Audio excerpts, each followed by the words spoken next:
Welcome back to TechTube, and in this interesting video I am going to show you how can you log out of your Crunchyroll account very easily. So without any further ado, let's dive right into this exciting video.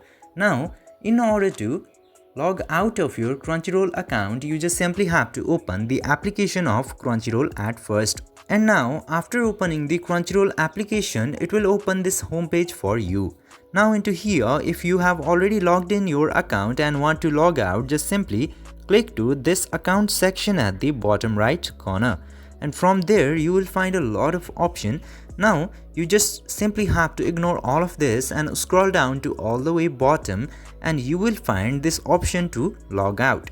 Just simply click into this logout button in order to log out of your Crunchyroll. And as you can see here, after doing this simple step, I have successfully logged out of my Crunchyroll account.